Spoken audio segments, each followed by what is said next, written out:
Principal negotiations. Principal negotiation is an approach to negotiation based on the interest of building and maintaining the relationship. Principal negotiation uses an integrative approach to finding a mutually shared outcome.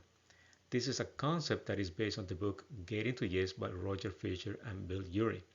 The goal of principal negotiation is to find a mutually shared outcome. It is sometimes referred to as a win-win. This collaborative method is more suitable to project leaders than a competitive style as they have to maintain relationship with key stakeholders. According to Fisher and Urey, there are four principles for an effective negotiation. These are separate the people from the problem, focus on interest, not positions, create options for mutual gain, and insist on using objective criteria. For development projects, the application of agreements with key stakeholders is a critical success factor.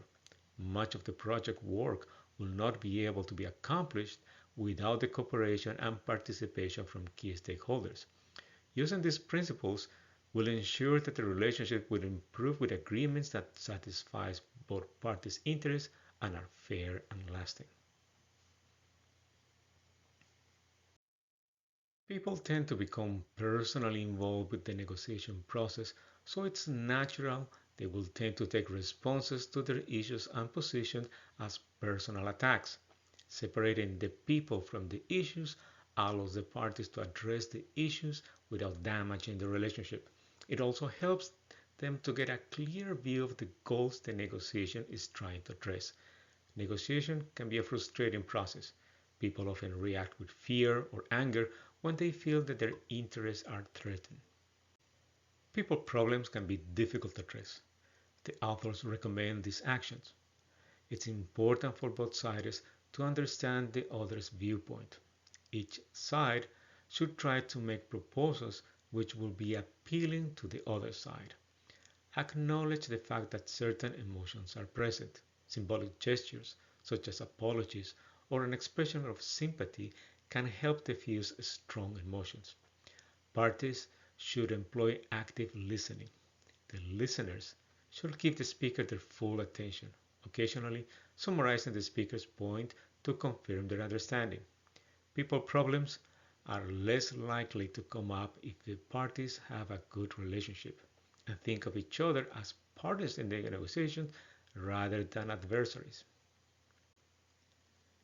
Good agreements focus on the parties' interests rather than their positions. When the negotiations focus on positions, it means that at least one party will lose the negotiation. When the negotiation is defined in terms of the party's underlying interest, it is often possible to find an agreement that will satisfy both parties' interests. The first step is to identify the parties' interest in the negotiation. Each party usually has a number of different interests underlying their positions, and interests might even somewhat different among the individual members of each side. In negotiations, there are multiple shared, compatible, and conflicting interests. Identifying shared and compatible interests as common ground or points of agreement is helpful in establishing a foundation for additional negotiation discussions. Focusing on interest tends to direct the discussion to the present and the future, and to the common benefits both parties can achieve with an agreement. At the same time, it's important to keep an open mind for different proposals that will help improve the points of agreement. When there are not enough points of common interest, one solution is to develop options that will increase the appeal to reach an agreement. Limiting the options to the initial proposal in the negotiations can limit opportunities to find a mutually beneficial agreement. A brainstorming session can be a creative and productive approach that encourages both parties to come up with additional ideas and options that will help refine the proposal. The focus is to generate many possible options before deciding which of these best fulfill the parties' joint interest.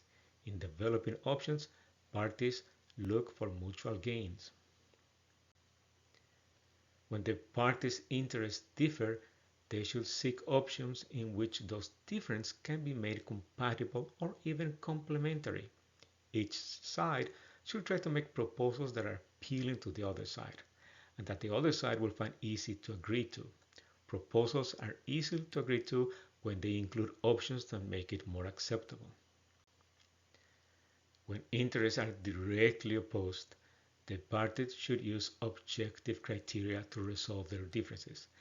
Decision based on reasonable standard makes it easier for the parties to agree and preserve their good relationship. For this to happen, both parties must agree which criteria is best for their situation. Criteria should be both legitimate and practical. The use of objective criteria helps focus the negotiations on facts and logic rather than on emotions. There are 3 points to keep in mind when using objective criteria. First, each issue should be approached as a shared search for objective criteria. Ask for the reasoning behind the other party's suggestions. Using the other party's reasoning to support your own position can be a powerful way to negotiate. Second, each party must keep an open mind. They must be reasonable and be willing to reconsider the positions when there is a reason to. Third, while they should be reasonable, negotiators must never give in to pressure, threats, or bribes. Certain scenarios do not lend themselves to principled negotiation. Instances where one party assumes a competitive strategy and is focused on winning at the other party's expense. Situations where negotiation involves a widely available commodity product that is either inexpensive or does not play a strategic role in the project. The use of these principles is useful when there is a need to help both parties reach an agreement that will satisfy both sides, a win-win scenario.